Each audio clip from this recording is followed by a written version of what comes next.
ಯಾರು ಇವ್ರಿಗೆ ಓಟ್ ಹಾಕ್ತಾ ಇದ್ರಲ್ಲ, ನಾವೇ ಕೋಗಿಲಲ್ಲಿ ಹಿಡ್ದಾಕಿದ್ರಲ್ಲ, ಅವ್ರಿಗೆಲ್ಲ 10 ಎಕರೆಯಲ್ಲಿ ಸೈಟ್ಗಳೆಲ್ಲ ಕೊಡೋಕೆ ರೆಡಿ ಮಾಡ್ಕೊಂಡಿದ್ರಲ್ಲ, ಯಾರಿದ್ದವರಲ್ಲಿ ಎಲ್ಲ ಬಾಂಗ್ಲಾದೇಶದವ್ರೆ. ಪ್ರೂವ್ ಇದೆಯಲ್ಲ, ಪ್ರೂವ್ ಆಗಿದೆ.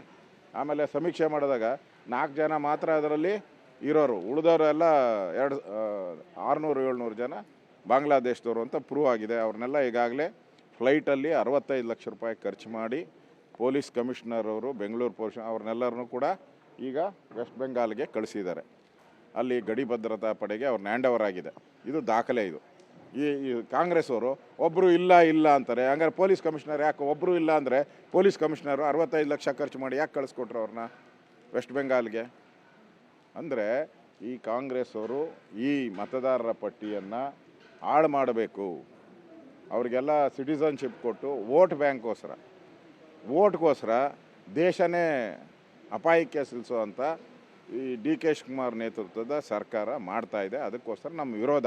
ಅದಕ್ಕೆ ಕೇಂದ್ರ ಚುನಾವಣಾ ಆಯೋಗ ಬಂದು ದಾಖಲೆಗಳ ಸಮೇತ ನಾವು ಇವತ್ತು ಮನವಿಯನ್ನು ಕೊಡೋರಿದ್ದೀರಿ.